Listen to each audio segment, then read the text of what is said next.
Welcome to Book Talks. These are a series of conversations with authors about their books, and it's hosted by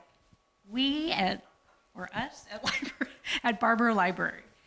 I'm glad you guys made your way here, especially with the weather and all the road closures, so bless your hearts. I heard from my husband that the power just went on at our house, so that's the frizzy hair, so. All right, so I'm Michelle Spomer. I'm the library director. Our author today is Dr. Jeffrey McCurry. He will be having a conversation with our reference and instruction librarian, Mark Russell, about his book entitled The Ethics of Immediacy, Dangerous Experience in Freud, Woolf, and Merleau-Ponty. Did I? Yeah, I meant to do that before, but published by Bloomsbury. So Dr. McCurry is the director of the Simon Silverman Phenomenology Center at Duquesne University. His interests are philosophy, literature, and the fine arts, and psychoanalysis. He cultivates the center's special collection of phenomenological, I swear I was going to practice that, literature, manages the center's phenomenological archives, organizes lectures and events in phenomenology for faculty, staff, students, alumni, and beyond, and teaches courses in the philosophy department and the Honors College. His conversation partner, Mark Russell, graduated from Harvard Divinity School with a Master's of Theological Studies and even did an assignment there related to phenomenology. All right, so before we get started, I have a few housekeeping matters. We have provided links to various resources relevant to this book talk.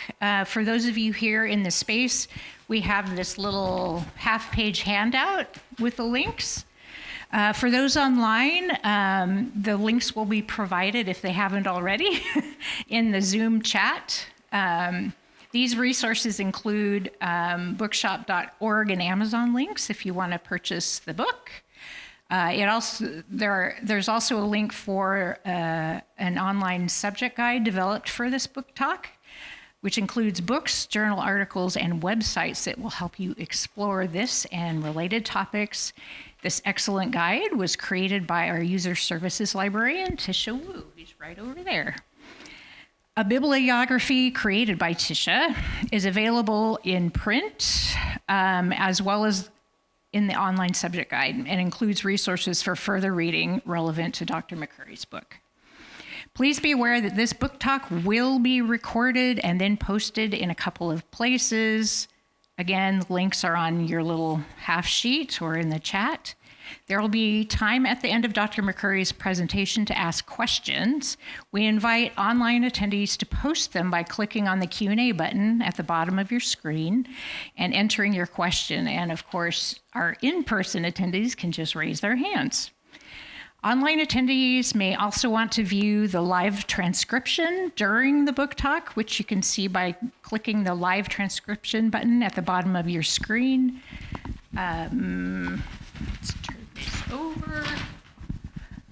There's also, for those of you who are in person, a curated display of books around the corner, that way, that you can peruse after the book talk. Lastly, I'd like to thank our communications staff, Melissa Logan and Robin Menard, who help us with advertising and registration. I'd also like to thank the intrepid, I'm going to come up with even more adjectives, the intrepid Bobby Jarselik for being our fabulous book talk tech support person. And finally, thanks to Tisha Wu for creating wonderful educational resources as well as setting up this event. And now I'd like to turn it over to Mark and Dr. McCurry.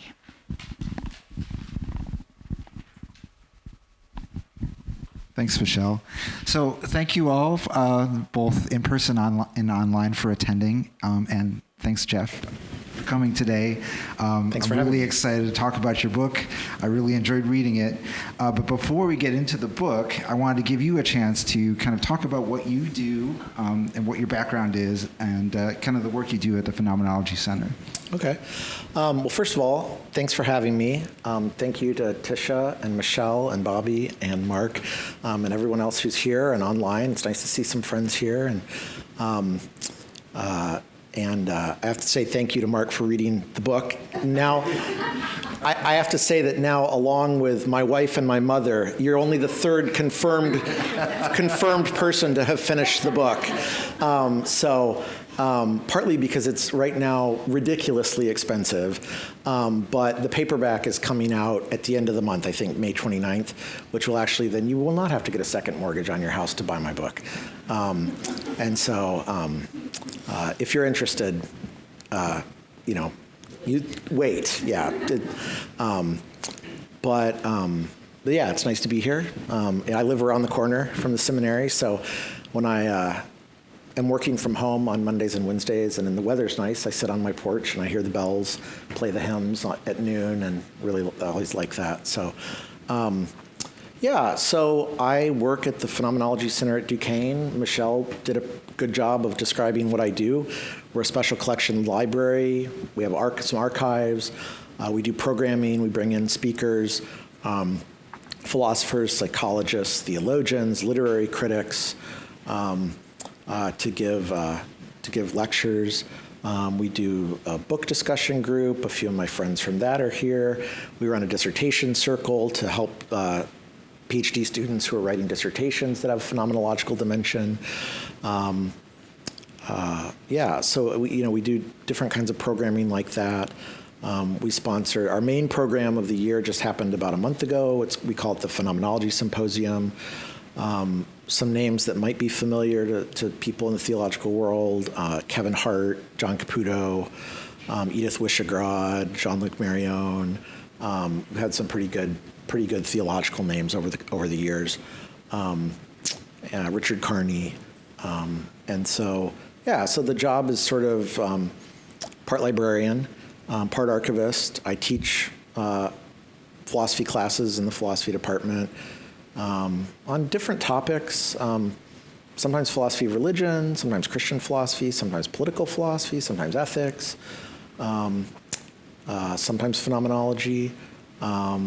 And then I do some writing. And so it's the job's kind of part professor, part librarian, part archivist, part researcher.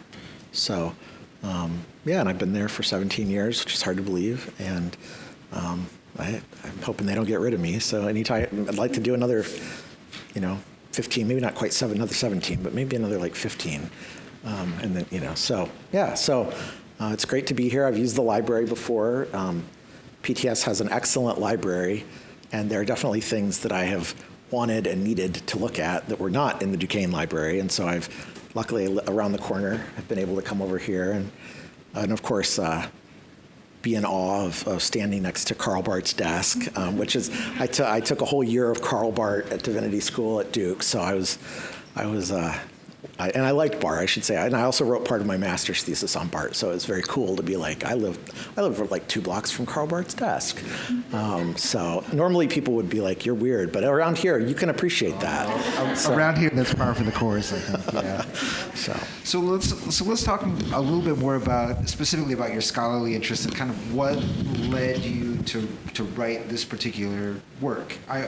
In the acknowledgments of the book, you talk about a couple of different articles that you kind of wrote previously that kind of led to this. Yeah. So my PhD. I as an undergraduate, I studied literature and philosophy and religion. And then I did a degree in divinity school. The academic track, I didn't take the pastoral classes. And then I did a PhD in religion and wrote a dissertation on hermeneutics. And so that's, and as a course of, and as part of the master's degree and PhD, I started to read some phenomenology. Actually, in a class on Karl Barth, we ended the class by reading Jean-Luc Marion's God Without Being, which is kind of a famous text in contemporary phenomenological theology or phenomenology of religion. And then read Gadamer and Derrida with a really great political theorist.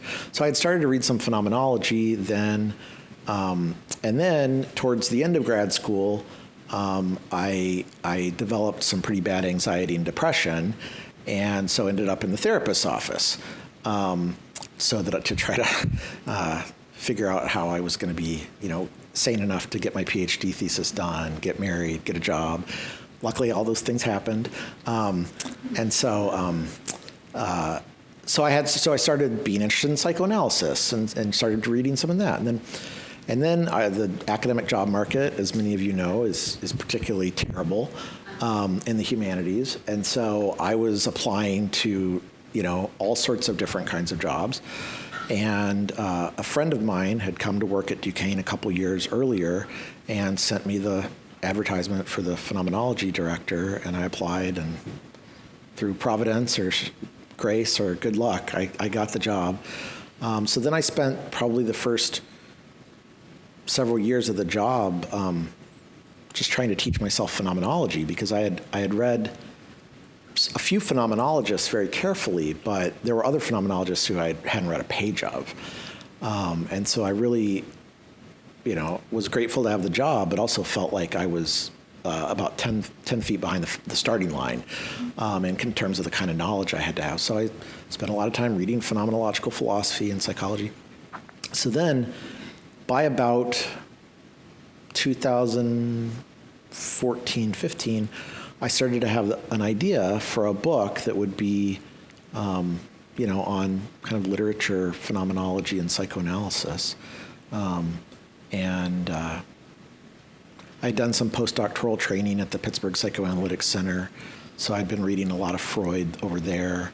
And so, it just sort of came together that I thought, well, what have I spent the last decade reading and thinking about? Phenomenology, literature, and psychoanalysis. And so, that's sort of how that was the matrix out of which the book emerged. It sounds like it came together very naturally. Yeah, it did.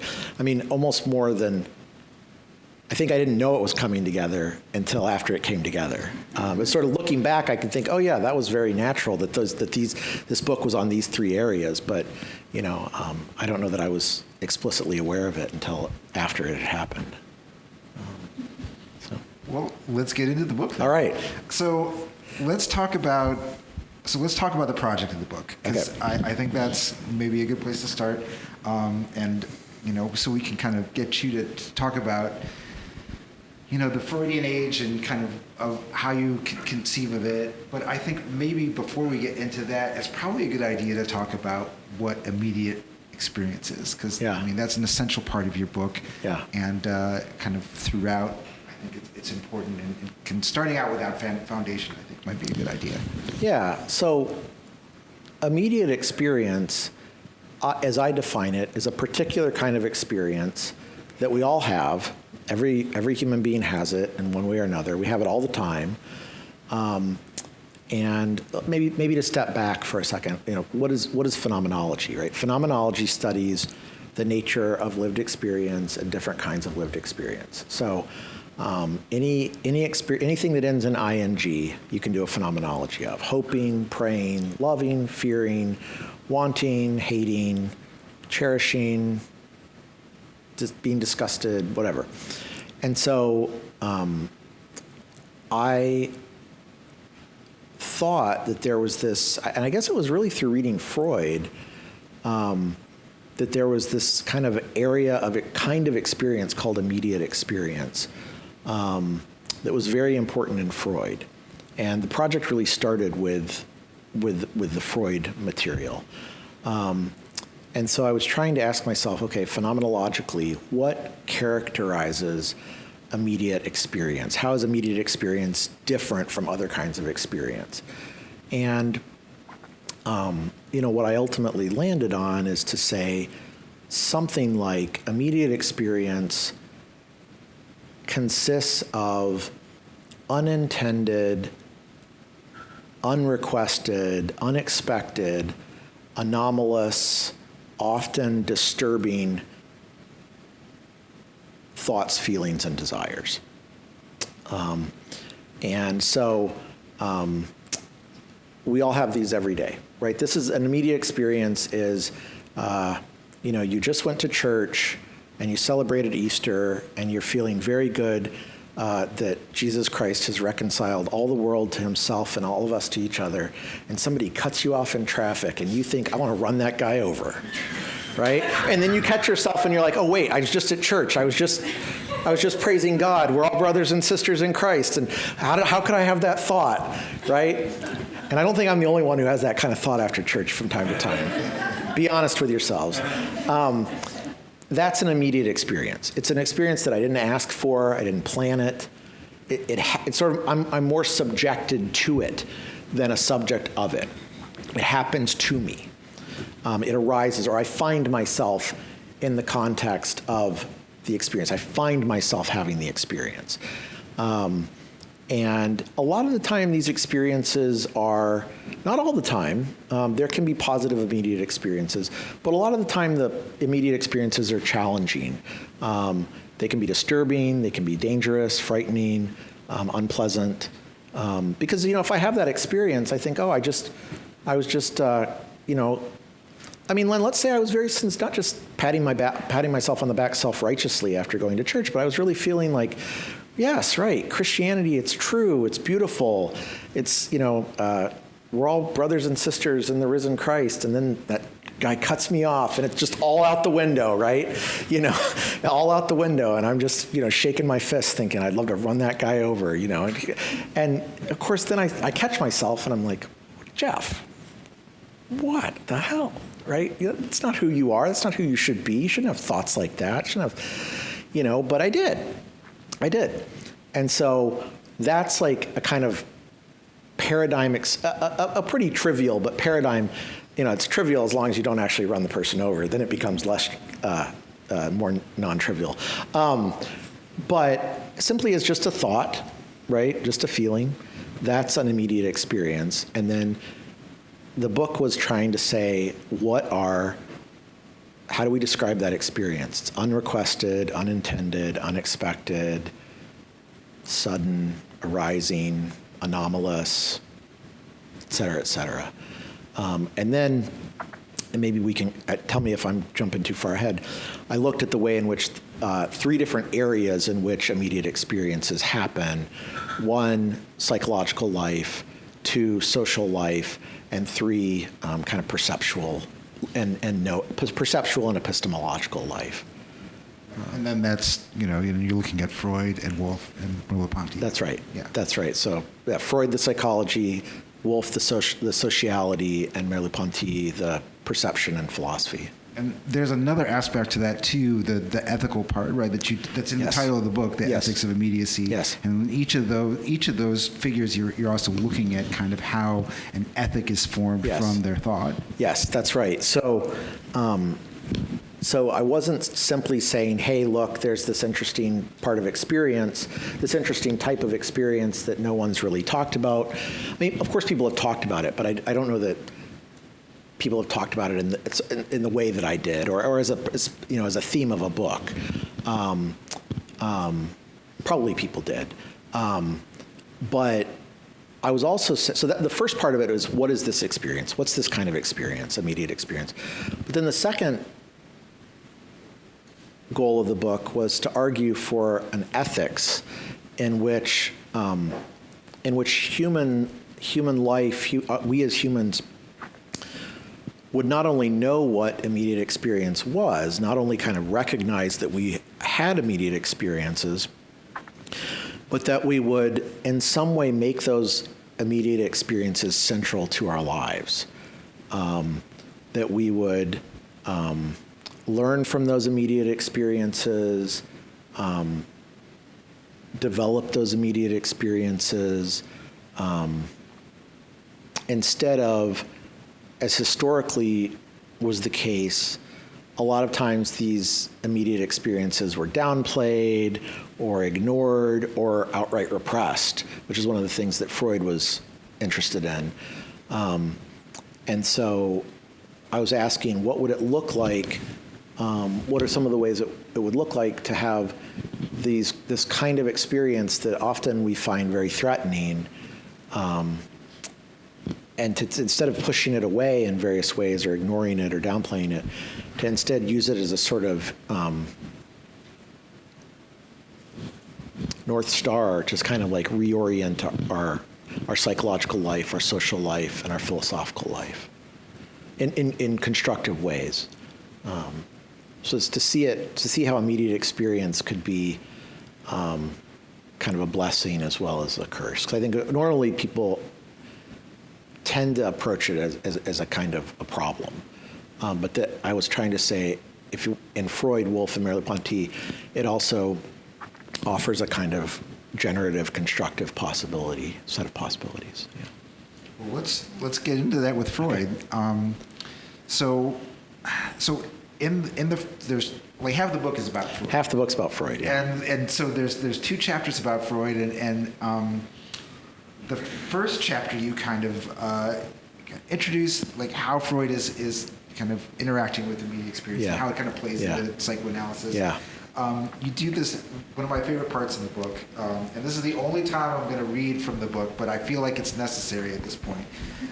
So you introduce these kind of two examples, right? The one is from preliminary communication, and the other is the Elizabeth von R. Yeah. So you kind of use those as examples for how Freud is approaching immediate experience. And one of the things that you do is you introduce this little vignette from preliminary communication that talks about this instance, right, for one of the subjects. Yeah. And so I'm just going to read the quote from Freud. Sure. He says, "We may take this as a very commonplace instance, a painful emotion arising during a meal but suppressed at the time, and then producing nausea and vomiting, which persists for months in the form of hysterical vomiting." So you do this great thing where you kind of look at the language that Freud is using in that passage and kind of show how like each I mean, you don't have to talk about all 7, but maybe like one of the examples of one of the words that you talk about and show how it reflects immediate experience in Freud. Well, I think one of the central words, a couple of the central words were, I don't quite remember every word that I used, but something unexpected and unrequested, right? We're not planning on having immediate experiences. We're not welcoming them. We're not asking for them. We're not trying to make them happen. They just happen. They're out of our control. They're there before we even think of ourselves sort of consciously, reflectively. They're just there. They're just happening all the time. And they're just givens of human life, is that we have all these kinds of immediate experiences. Another immediate experience, since not to get into politics, but is maybe you're watching a politician who you really don't like, and you're watching them talk, and all of a sudden you think, that's a good point. And you think, no, wait a second. If that guy made that point, it must be wrong, right? Because nothing true could come out of that mouth, right? And yet you had this brief experience, immediate experience where you're like, sort of like, oh, that's a good idea. And then you caught yourself and you're like, nope, must not be, because they said it, right? That's another immediate experience. You didn't plan it. You didn't intend it. It just happened, right? And it may surprise you. You may say, oh gosh, well, I guess maybe he's only wrong 99% of the time instead of 100 like I thought. And you have to kind of reevaluate yourself a little bit and reevaluate who you're listening to a little bit. That's another example of an immediate experience. Another word that is very important, I think, is anomalous. That immediate experiences are anomalous. They deviate from the trajectory that you're on, right? If I'm watching TV, I'm on a trajectory, political TV, the news, I'm on a trajectory. I know who I think the good guys are. I know who I think the bad guys are. I know what I think the issues are about. I know what I think the right policies are, the wrong policies are. I know who I trust and who I don't trust to tell me the truth. And then all of a sudden, so I'm on a trajectory, right? I'm watching TV, I'm on this trajectory, all sorts of expectations, hopes, fears, likes, dislikes. And all of a sudden, something happens in that trajectory where I'm nodding in agreement with the wrong person, right? That's an immediate experience because it's unexpected and unintended, but it's also anomalous. I've gone off the track. I've gone off the trajectory. There's been an interruption of the trajectory. Or if I'm coming out of church feeling so good about, the universal family in Christ, and I get mad at a driver who cuts me off. Again, I've gotten sort of ripped off the trajectory. And so there's some sort of anomaly happening. And with the example you used, now Freud doesn't say much about what actually happened. And in the book, I sort of imagine a scenario where a young person gets mad at a parent who they love. Right? They get mad at a parent who they love, they admire, they love this parent, they admire this parent, but they have this moment of a real rage at this parent, and it's unasked for, it's unintended, it's anomalous, it's painful, and so of course what Freud says happens is that it gets repressed. This moment of immediate experience is so traumatic, it can't be allowed to remain conscious, and so it gets repressed, but of course Freud says, anything that gets repressed just returns in a different form. And so now, instead of spitting words of anger, speaking words of anger, this person's vomiting. Right. And then there's the other case that you bring up, the Elizabeth von R. I think getting angry at someone at dinner is probably, anyone who's attended the Thanksgiving dinner has probably had that experience, right? But Elizabeth von R is a little bit different, right? So Elizabeth von R has developed a kind of hysterical paralysis. She can't walk. She's, I don't know, she might be 20 years old. Freud, saw Viennese patients, sort of bourgeois Viennese patients. And all of a sudden, this totally healthy 20-year-old young woman, all of a sudden can't walk. Her legs hurt, she can't walk. No physiological reason, right? She goes to the doctors, they say, there's no reason you can't walk. So they send her to Dr. Freud, right? And Freud starts talking to her, and they do therapy, and it turns out that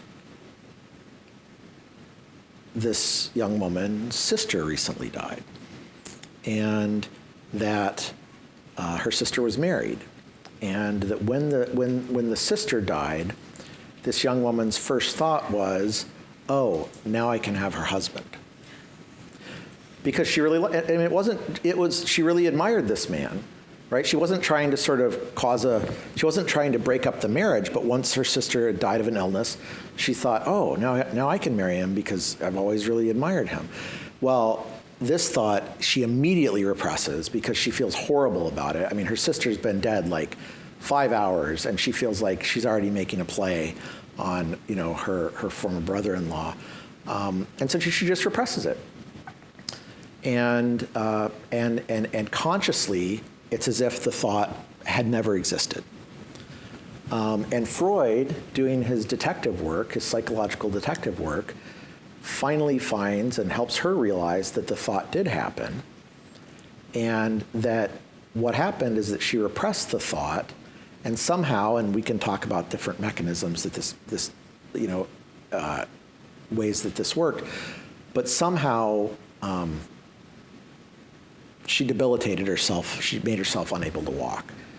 Possibly because if she could walk, then she could walk over to her brother-in-law, right? So if you don't want to go somewhere, best way to do it is to eliminate your ability to walk, right? So, what happened? Freud talks to her, treats her, and she remembers that she had this thought. And when she remembers it, not just remembers it as a sort of moment of, reflection, but actually feels that wish that she felt for a moment as immediate experience and then repressed, then she can walk again and she can get on with her life. And so psychologically, with psychological immediate experience, the interesting thing is that what Freud believed was that we have to experience our experience. That sounds kind of paradoxical. Of course we experience our experience. How could we not? Well, Freud thinks actually we can spend a lot of time trying not to experience our experience. If we have feelings of anger, lust, whatever, we can spend lots of time pushing all those experiences away and wanting not to experience them. Freud thought, and this is where I think one of the things he said that was really interesting, is that you can only get rid of a feeling by feeling it. And so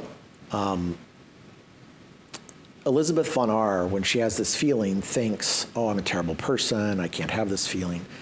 And what she finally realizes is that if she just lets herself have the feeling, even for a second or two, she can move on, feel something different. And so that is an example of the ethics of immediacy, that an immediate experience that Elizabeth von Arr initially found very threatening to her image of herself as a moral person, as a good sister, as a good sister-in-law. When she actually turns to that emotion, feeling, instead of away from it, and feels it, she frees herself from the symptom, and she can get on with her life. And so that's really what the ethics of immediacy is about in psychological life, is embracing immediate experience as psychological experience. So, think, okay, you don't obviously embrace the emotion, the desire to run someone over who cut you off from traffic. You don't act out that. Freud doesn't think you act out that, obviously, but you do feel it. You say, right now, I had this emotion.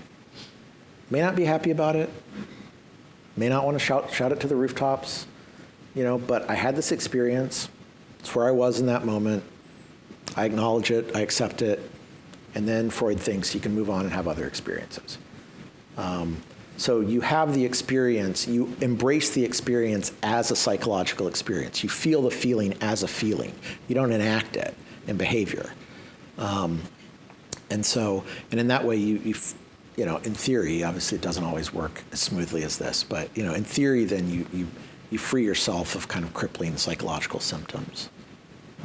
And those symptoms, as you said, kind of originate in this kind of static conception of moral person or virtuous person, right? Yeah. I think that's kind of a theme that we see throughout this book, is like these kind of things that are supposed to be kind of static and eternal, right?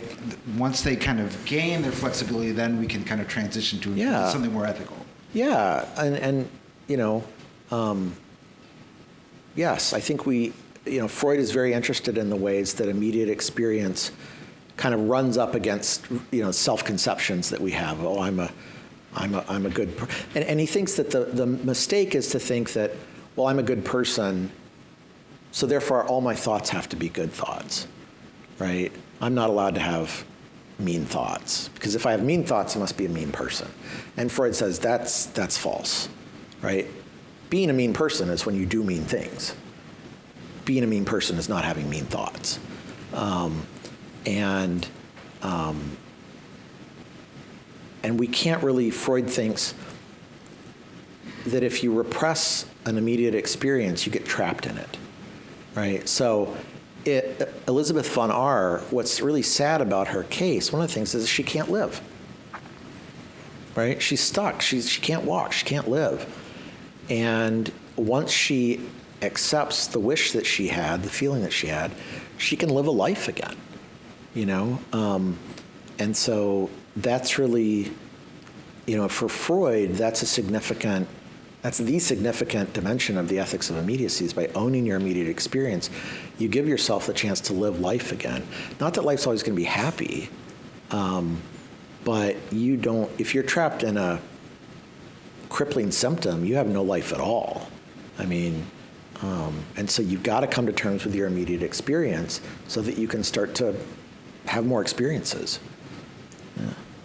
So I think we could probably spend this whole hour talking about Freud, but we're not going to. Okay. So let's move on to Virginia Woolf. Okay. So Virginia Woolf and, as we'll see later, kind of spoiler in Merleau-Ponty, you talk about them as being part of this Freudian age, but neither one of them would really consider themselves to be Freudian. Yeah. And in fact, you make this great comment about Woolf, where you call her non-Freudian, more than Freudian. So maybe you want to unpack It made that sense a at little the time. Yeah. Well, yes. So Virginia Woolf, first of all, if you haven't read To the Lighthouse, go buy a copy tonight and read To the Lighthouse. It's one of the most beautiful books ever written. Freud was in the air around Virginia Woolf. Her husband, Leonard, was the English publisher of Freud's collected works, the Standard Edition. So Virginia Woolf was quite aware of Freud and his ideas. She did not want to write Freudian fiction. So she didn't want her fiction to be considered sort of psychoanalytic fiction, like, oh, Virginia Woolf wrote a story about how someone has an Oedipal complex, right? That's what she didn't want to do, right? But what I suggest is that there were nevertheless ways in which Woolf picked up on Freud's turn to immediate experience. And this is where I'll tell you a funny story. We had some people over, and the man was finishing his PhD in history. And I said, I'm trying to write this book that argues that Virginia Woolf and Merleau-Ponty were sort of Freudians. And he said, did you find did they have a correspondence? And I said, no. And it's sort of like, well, did you find archival materials where she was writing about how she was influenced? I said, no. I'm sort of like, well, I'm not really a historian, And so, and yet I do want to make a claim that Freud sort of embodied and expressed a cultural mood of this turn in human life to immediate experience that Woolf also sort of took up a little bit after him, and that Merleau-Ponty took up around the same time. And it's really that Freudian embrace of immediate experience and making an ethics of immediacy that I think she and Merleau-Ponty do in their own ways, but neither of them is a sort of doctrinaire Freudian in the sense that they're writing fiction about people who have psychological symptoms, or people with Oedipal complexes, or things like that. I think Woolf thought that kind of fiction was reductive, and I think she was right. And Merleau-Ponty thought that Freud was, trapped in certain kinds of mechanistic, scientific images that were just bogus. And so they both sort of take a mood from Freud. And did Freud invent this mood? Probably not. I mean, it was probably in European culture. I mean, you can say it was certainly there in Nietzsche in the 1860s. It was probably there even earlier in German philosophy in the 1820s. So it's, I'm not sort of saying there was no attention to immediate experience until with Freud there was. But he did sort of bring it into focus, I think, in a way that maybe nobody else had quite done in the same way. And the way Woolf brings it into focus is his social experience. Right. Let's talk about that. So the two examples that you bring up in that chapter, you talk about her that essay that she wrote, the character in fiction. Yeah. It has this person that she meets on the train, Mrs. Brown. Yeah. She calls her Mrs. Brown. Yeah. She doesn't actually know the person's name. Yeah. And then you also talk about how she, the character from To the Lighthouse, Can. Yeah. Yeah. Yeah, and so what Woolf shows, I think, that's interesting, is that we also have a lot of immediate experiences in the context of social relationships, right? And the example she makes, and of course she's fantasizing about this woman on the train who she doesn't really know, is that this woman, Mrs. Brown, is walking around and I think sees a bishop, right? And kind of feels this feeling of being unimpressed, right? And what Woolf thinks, this is not like a slam on all bishops or anything, but Woolf thinks that you might be in a like Mrs. Brown might be in a relationship, in a social relationship, where there are very clear lines of who's in the lead and who's to follow, who has power, who doesn't. And in the context of that relationship, there might be immediate experiences that lead Mrs. Brown to question the terms of that relationship, right? I mean, let's say you're a layperson, and you're sitting in church and you're listening to the bishop preach a sermon, and you think that whatever she just said, they has absolutely no connection to my life. Like, they are out of touch, right? Or they even get it wrong. They said something about how I'm supposed to feel. I don't feel that way at all, right? And so you're in this social relationship with the bishop as the preacher, you're the congregant, and yet you're feeling something in that relationship that you're not supposed to feel, right? Another example Woolf uses is, Woolf was obviously very interested in gender and male-female relations, but also class relations.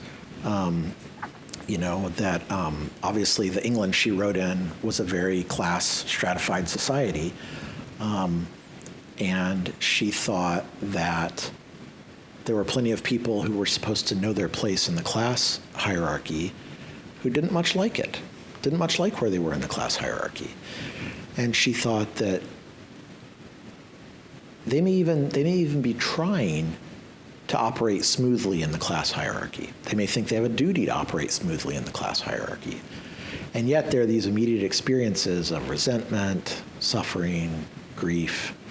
And she thinks that by turning towards those experiences, those immediate experiences, that can actually end up being a lever that can reconfigure those social relationships, right? If a woman is not happy being a homemaker, but wants to be a theologian, by listening, even though maybe she herself believes she shouldn't be at some level, right? That's not a job for a woman, right? If you're in 1910 England, right?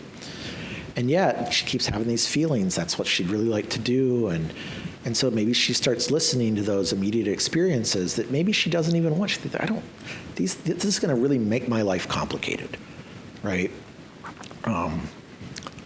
But she listens to those thoughts and those feelings, and then maybe that ends up, reconfiguring her social location in the terms of her social relationships, so that she leans into that desire and ends up, going up to Oxford and saying, I want to study theology, and so, but it's only by kind of leaning into that immediate experience, that momentum of immediate experience, that the terms of social relations, social life can sometimes be renegotiated and remade.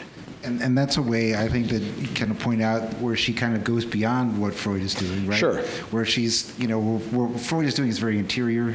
Yes, right? that's right. Right, whereas that's right. With her, it's very much about context and relationships and everything around her. That's right. You talk a lot about intersubjective immediate experience. Yep, that's exactly right. So what I argue is that what Woolf does is that Freud is really interested in quote-unquote interior experience.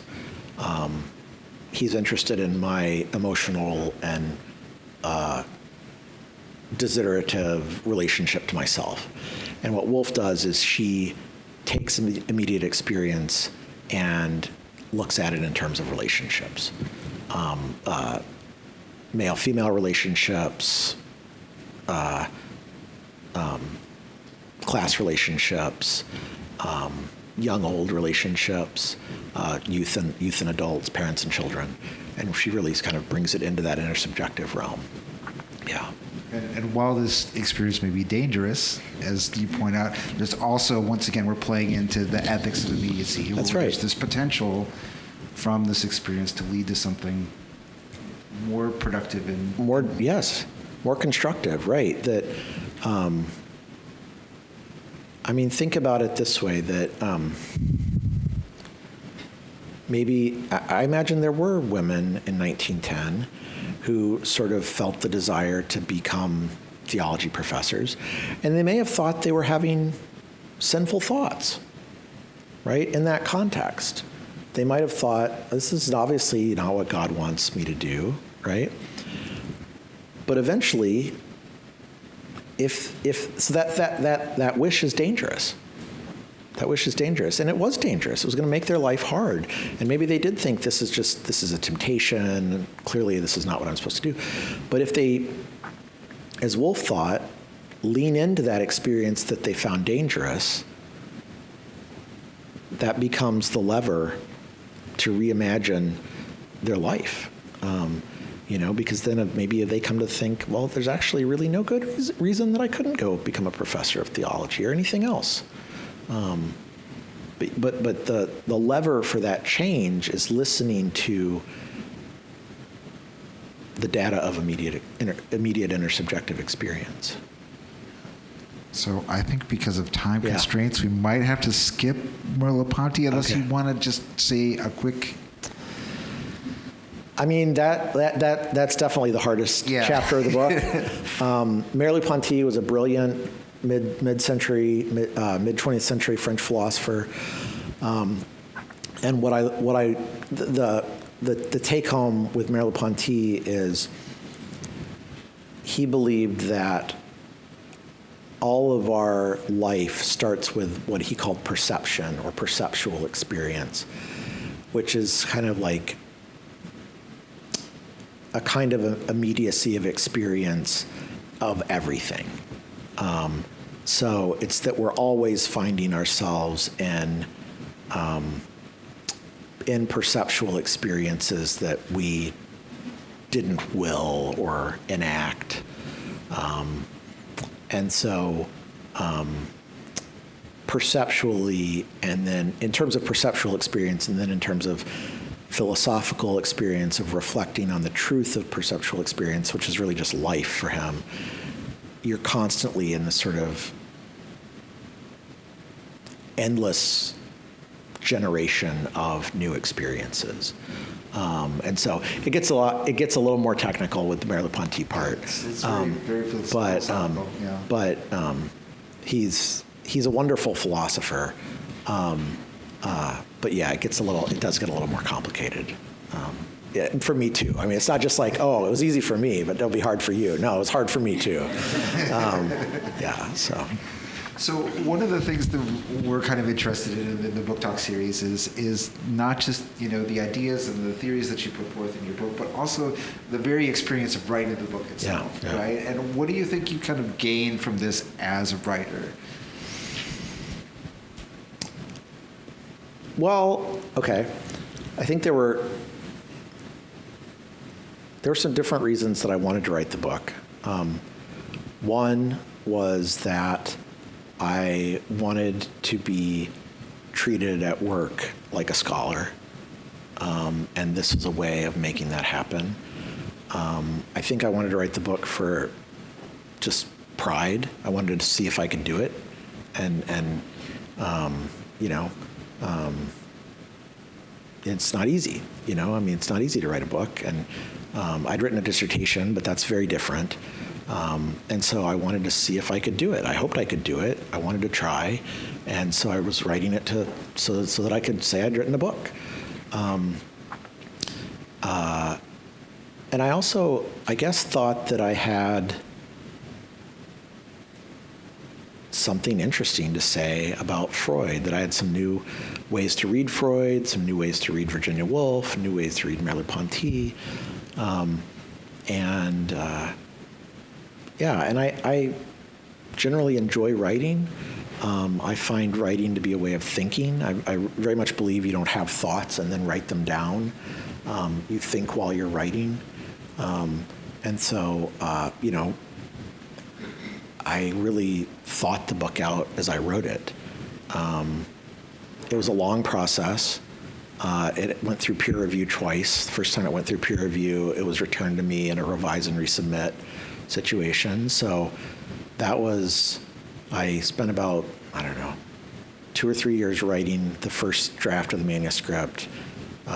Unfortunately, Bloomsbury took almost a year to get back to me with the first round of peer reviews, which were mixed. Then I spent another 2.5 years revising, sent it back in, and then it got through peer review at that time. So it was a long, long road, but I enjoy feeling creative, and there are at least parts of those were the great moments where I thought, oh, this is something, I see something in this essay by Woolf that I hadn't seen before, and maybe nobody's seen it, or maybe not too many people have seen it, and feeling like I was saying something creative was really just a gratifying feeling. And so, at best, it was hard to write, but not that hard. I don't want to make it sound like I sat down and I just sort of grit my teeth and just, I had to get out of bed, and I wrote in the morning, so I'd, get up, have coffee, and immediately go to my writing desk and write for an hour and a half or so, and I did that for a couple years on the second draft. But those moments of creativity I just loved, and I have always loved that. Even as a graduate student, when I felt like I wrote a paper, that wasn't just regurgitating what somebody else said, but I thought had some sort of something creative in it. Those have always been the best moments for me as a writer, feeling like I'm doing something creative. It's not like I wrote a new War and Peace. It's a creative in a limited sphere, but it's based. The way I write is really based on close reading. You probably noticed that in the book there are really only about probably less than 50 pages of text that I really closely analyze. Probably 25 pages of Freud. Maybe 70 pages. 25 pages of Freud, 20 pages of Merleau-Ponty, 15 pages of Virginia Woolf. So I obviously spent a lot of time on those, but so that I do tend to write by doing close reading, and just really going over and over again, almost word by word, sometimes, to say, okay, why did Freud use this word, and then why did he use this next word, and then why did he use this next word? That, I find, is how I write well. There are different ways, to write well, but for me, getting a small text and then just diving into it seems to be a way that I can do good work. So I think we want to give folks an opportunity to ask questions, both online and in person here. Does anyone have a question?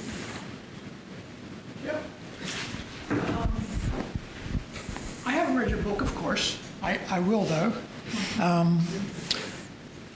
When I first saw your title when you first put together Freud, Merleau-Ponty, and Woolf, my immediate experience, if you want, was that,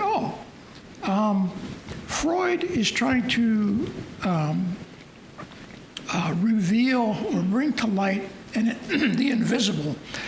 And he's doing it by his psychoanalysis and putting the invisible into words, into language. And Merleau-Ponty, of course, is bringing the invisible into visible, and the way he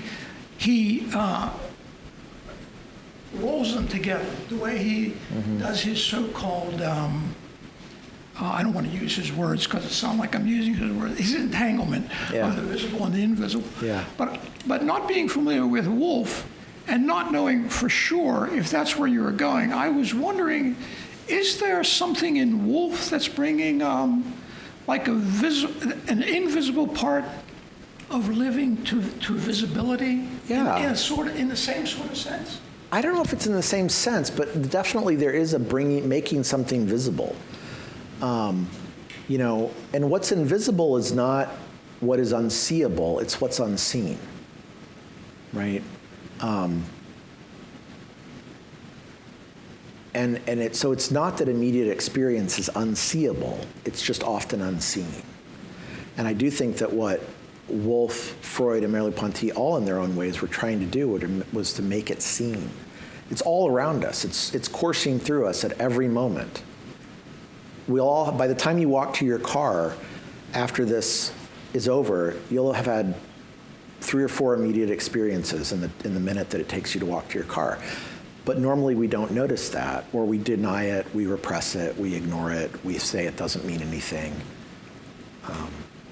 Okay. Yeah. So yeah, visibility. I mean, I think that's a good word. Yeah. Okay. That's my experience from that. Anybody else have experience? Okay. So John from online, this is in reference to the Elizabeth anecdote.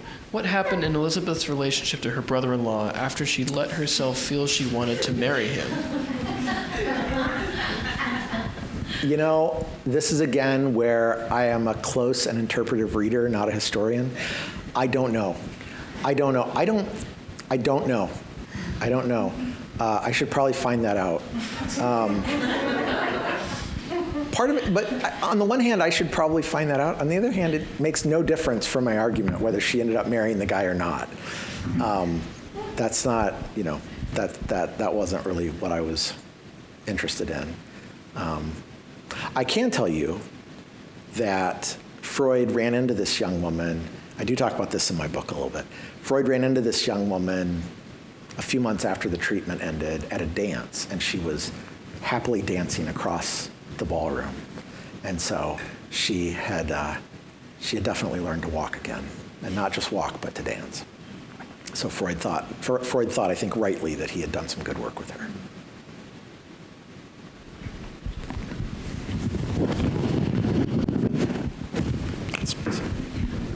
Yeah, so I guess depending on who you listen to, we apparently have like between 10 and 70,000 thoughts every day.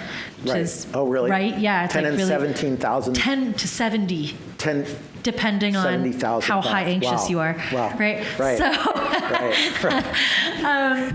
what I'm wondering is, so I can't remember the word you used for like an incongruous. Anomalous. Anomalous, there we go. Incongruous is pretty much the same thing. Great, cool. What are the parameters of immediate experience? What differentiates an immediate experience from a perceived thought? And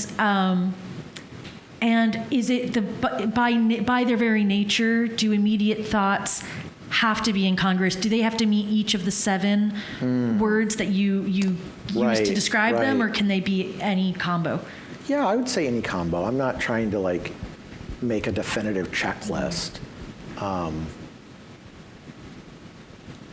Although I will say the kind of experience that I'm like, okay, when I'm writing and I have a creative thought, I think, I think this is what this means. I sort of immediately welcome that thought, right? And so I'm interested in the book more in those thoughts that I'm not really ready to welcome, that maybe I should welcome, but that I'm not really interested in welcoming, at least not initially. But so I guess I'm maybe looking at not just immediate experience, but at a subset of immediate experience. The kinds that are, painful, dangerous, threatening. But there certainly can be unintended, and maybe even unintended, unexpected, and unrequested positive emotions or desires that we feel. That can happen. It doesn't have to be painful, but in the book I was thinking more about the painful ones. They are more interesting. Yeah, well, they're more like the 70,000 anxious thoughts I have every day. Yeah. So.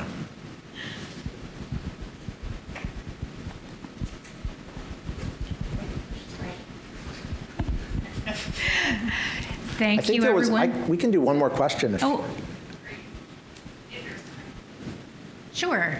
Clock says 5:58. We got. 5:58. Thanks.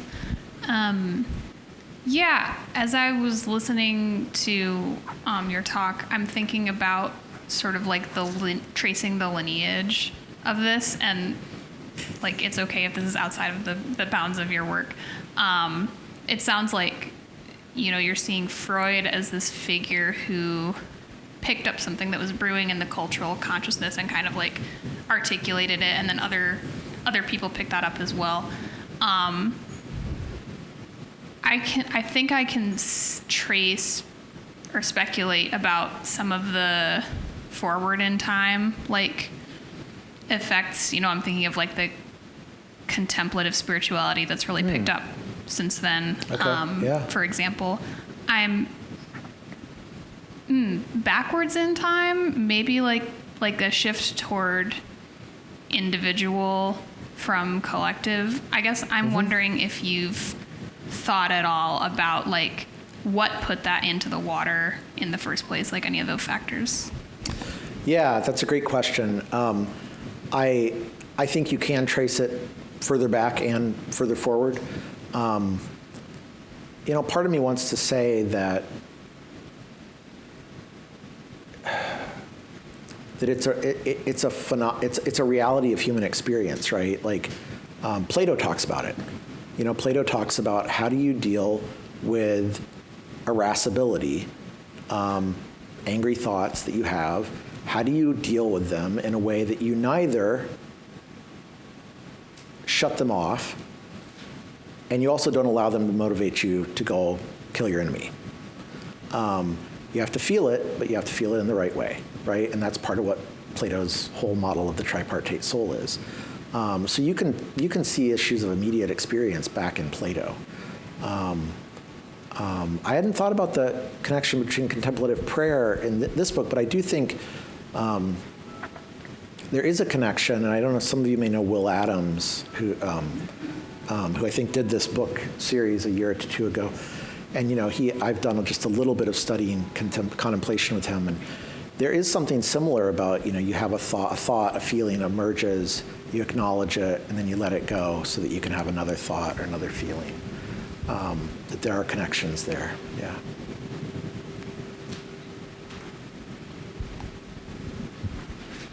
I have a question for you. Upon reflecting, did you have any constructive thoughts about the guy that cut you off?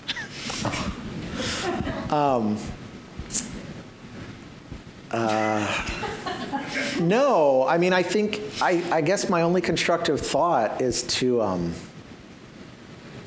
Ask for forgiveness? See, that's the interesting question is, do I need to ask for forgiveness for that thought? I don't know if I do or not. 10 years ago, I would have said, yes, I need to ask for forgiveness. I need to ask God to forgive me for that thought. Now I'm not so sure. I think, well, if I ran the guy over, I definitely need forgiveness for that, as well as a good defense lawyer. But if I just have the thought and I sort of say, okay, that's what went through my mind this last second. I'm obviously not going to act on it.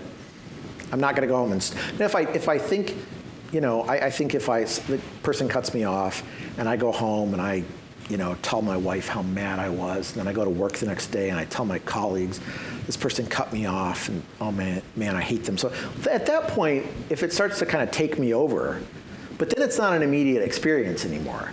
It's something that I'm wallowing in. And then I probably do need to ask for some sort of forgiveness, because I've sort of embraced it in a sort of, I'm going to really relish this hating, But if I just have I have the thought, it's there for a second or two, and then I focus on whatever's on the radio again as I drive home. No, I'm not sure I need to confess that or anything. It's just what happened to be in my mind at the moment. It's neither good nor bad. It's just a thought. Well, thank you for that. I'm sure all of us had